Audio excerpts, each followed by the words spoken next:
حضرت خالد بن ولید رضی اللہ تعالی عنہ، یہ اتنا عظیم نام ہے کہ مسلمانوں کا بچہ بچہ اس نام سے واقف ہے، اور مسلمان تو کیا، اسلام دشمن عناصر جتنے بھی ہیں،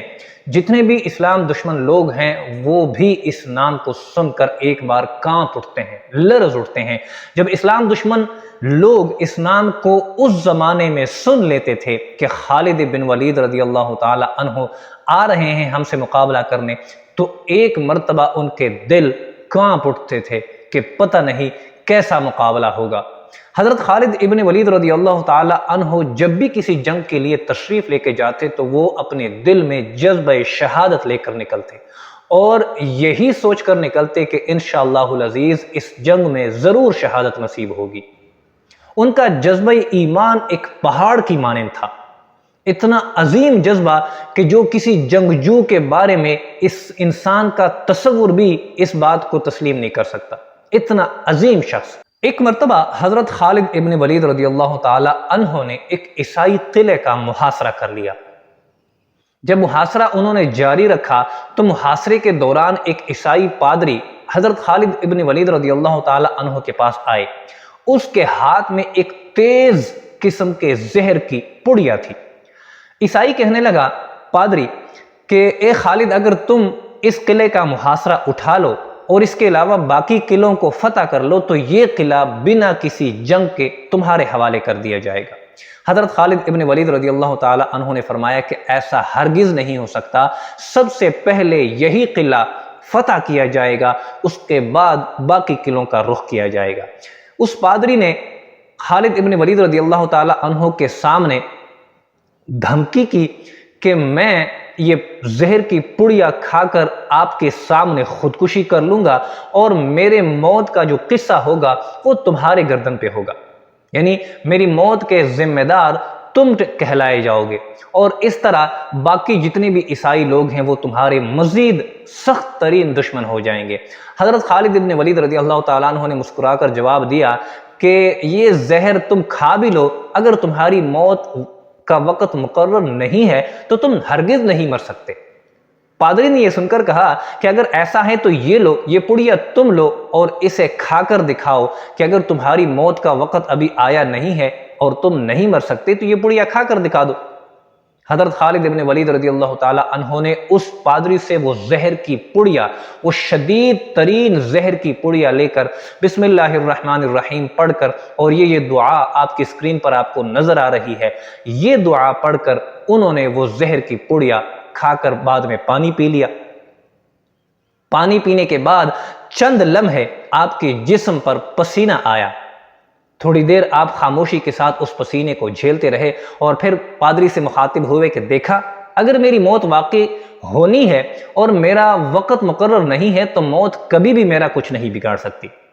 پادری یہ دیکھ کر حیران رہ گیا اور جا کر اپنے قلعے والوں سے مخاطب ہوا کہ اے میری قوم، آج میں ایسی ایک قوم سے مل کر آیا ہوں جو مرنا تو ان کی فطرت میں ہی نہیں ہے، وہ مرنا جانتے ہی نہیں، بس وہ مارنا جانتے ہیں۔ وہ ایسے لیڈر ہیں ان کے کہ ان کے ایک اشارے پر ہر مسلمان اپنی گردن کاٹنے کو تیار ہے، ہر مسلمان دین اسلام کے لیے مر مٹنے کو تیار ہے۔ وہ ایسی قوم ہے کہ جو زہر کی پڑیا میں لے کر گیا تھا وہ زہر ایک ہی بندے نے کھا لیا، اگر وہ زہر پانی میں ملا کر میں پورے اہل قلعہ کو پلا دیتا تو وہ پورا قلعہ فنا ہو جاتا، قلعے کے تمام لوگ مر جاتے، لیکن وہ پوری کی پوری پڑیا ایک ہی شخص نے کھا لی، لیکن اسے کچھ بھی نہیں ہوا۔ اے لوگو، اگر تم لوگوں نے ان لوگوں کا مقابلہ کیا تو تمہارا کچھ بھی نہیں بچے گا، تم جان سے تو جاؤ گے ہی، تمہارے مال و اسباب بھی ختم کر دیے جائیں گے، لہذا یہ قلعہ ان کے حوالے کر دو اور بنا کسی مزاحمت کے ہتھیار ڈال دو۔ چنانچہ وہ قلعہ بغیر کسی جنگ کے، بغیر کسی مزاحمت کے حضرت خالد ابن ولید رضی اللہ تعالی عنہ نے صرف اس لیے فتح کر لیا کہ ان کا جذبہ ایمانی دیکھ کر عیسائی جو ہے وہ پسپا ہو گئے۔ عیسائی ڈر گئے کہ یہ لوگ ایمان کے اتنے پکے ہیں، اتنے مضبوط کہ یہ لوگ تو زہر کھا کر بھی نہیں مر سکتے۔ تو بات کیا تھی کہ جذبہ ایمانی ان کا پہاڑ جیسا تھا، ان کا پہاڑ جیسا جذبہ دیکھ کر ان کا دشمن پسپا ہو جاتا، ان کا دشمن لرز اٹھتا، کانپ اٹھتا، اور بنا جنگ کے، بنا مزاحمت کے وہ اپنے مال و اسباب اور اپنی جائیدادیں ان کے حوالے کر دیتے۔ اور ان لوگوں کی ایمان کا تو یہ منظر تھا کہ وہ لوگ ایک دوسرے کے لیے جان دینے کو تیار ہوتے تھے، ایک دوسرے کے لیے اپنے آپ کی قربانی کرنے سے بھی دریغ نہیں کرتے تھے۔ آج جب بھی ہم ان کا تذکرہ کرتے ہیں، ان کا ذکر کرتے ہیں، تو ہم اپنے دل میں ایک الگ ایمانی کیفیت محسوس کرتے ہیں۔ جب ہم ان کا تذکرہ کرتے ہیں اور ان کی گفتگو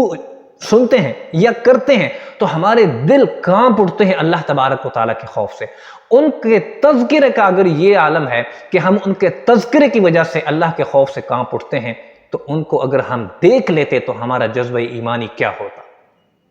یہی لوگ ہیں کہ جن کی وجہ سے آج ہمارے پاس دین اسلام کی سربلندی ہے، آج ہمارے پاس دین اسلام آزادی کے ساتھ موجود ہے۔ اللہ تبارک و تعالیٰ ان کے صدقے ہم سب کی بخشش فرمائے۔ اللہ تبارک و تعالیٰ ان کی زندگی کو پڑھ کر ہمیں بھی اس پر عمل کرنے کی توفیق عطا فرمائے۔ بات کرنے کا مقصد صرف اتنا ہی تھا کہ اگر وہی جذبہ ایمانی آج بھی ہمارے اندر پیدا ہو جائے تو ہم آج بھی دین اسلام کی سربلندی کے لیے کیا کچھ نہیں کر سکتے۔